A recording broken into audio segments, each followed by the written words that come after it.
So, ayun. Hello, Gem sa inyo guys. So, andito na naman tayo sa ating episode 4, part 3 ng ating Project Sino content. So, ano nga ba yung gagawin natin guys? So, ang gagawin natin ngayon is maglalaro tayo ng ating bagong team. So, ayun, nakita nyo naman guys na nagbago tayo ng ng team sa ating Project Sino. So, tara mag-ano na tayo.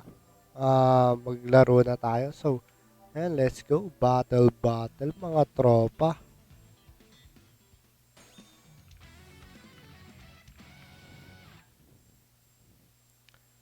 Ayan, ano nga ba yung kalaban natin? Hindi ko nakita ang kalaban natin. Napapikit tayo dun. So, makikita natin mag-aantay lang tayo. Ayan, ang kalaban natin is dalawang psychic, isang guardian. So, napakasakit na ito. Pero ang gagawin natin is magpa-magnetic armor tayo. Pero grabe, napakabilis ha. Ayun lang.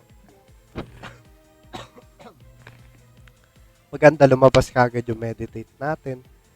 Kasi, nakapaha lang siya. And, napakaganda nito para sa ano natin.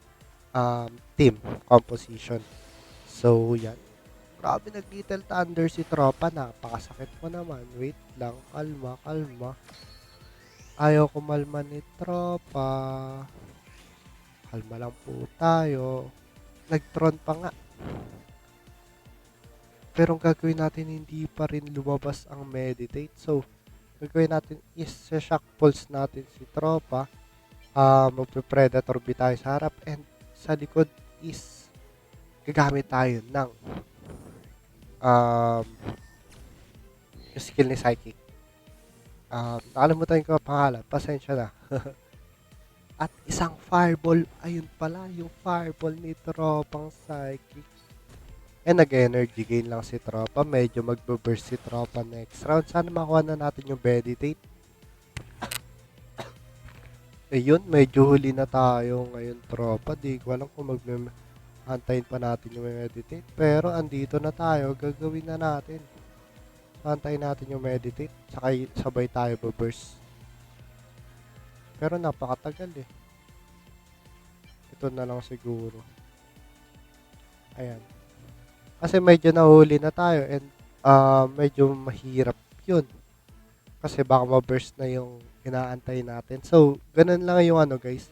Mahirap dito kapag hindi ko kaagad nakuha ang aking gusto. Like, hindi ko nakuha yung meditate ko kaagad. Medyo nahirapan ako. Ay, nag-dome si tropa. Hindi nga tayo masyado makakadamage sa kanya. Pero good to hear kasi magme-meditate pa naman tayo. And ang gagamitin lang natin is meditate lang ngayon. And feel ko meditate lang. Kasi may 2 energy naman. So kahit patayin mo yan, okay lang tropa. Papatayin kayo ng ano ko mamaya. So yun, medyo nagkamali tayo doon. Kinuha lang tayo ng isang card. So sana hindi magano si tropa. Gawin natin yan, gagamitin natin yan. And siguro patay na to ng ganito. Tapos tayo mag-special tayo mamaya ng psychic. Yung psychic. Pero mas mabilis yung psychic niya. Grabe yung mga psychic yan.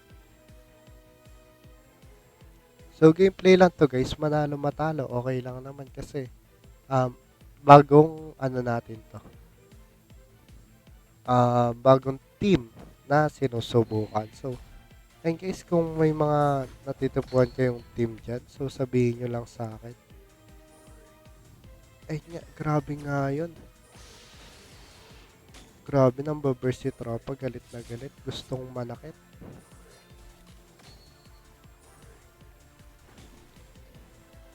Grabe nga yun.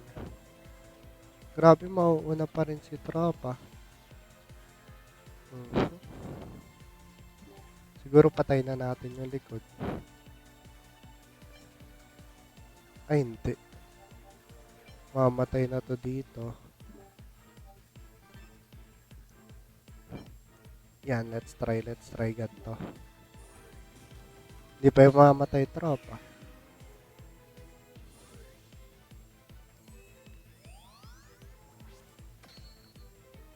Pero yun nga lang, may poison.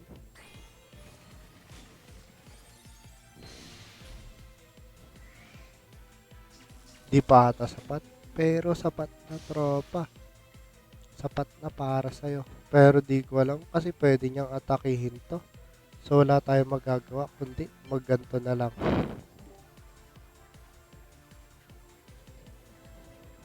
Nandito lahat ng cards and hopefully ito lang mabasag niya.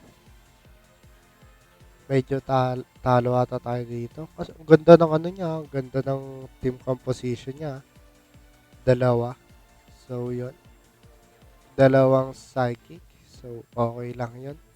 At least may natutunan tayo kung matatalo tayo. Ay, wait lang, wait lang.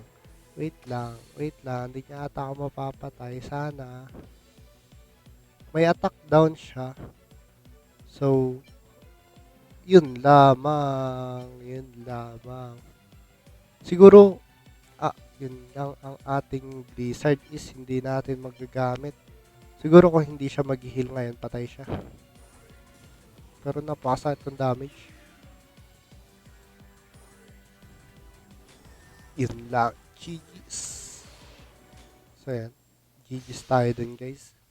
Medyo masakit ang kanyang psychic. So, yun lamang, guys. Hoping na may matutunan kayo, even talo. So, yun. GG's.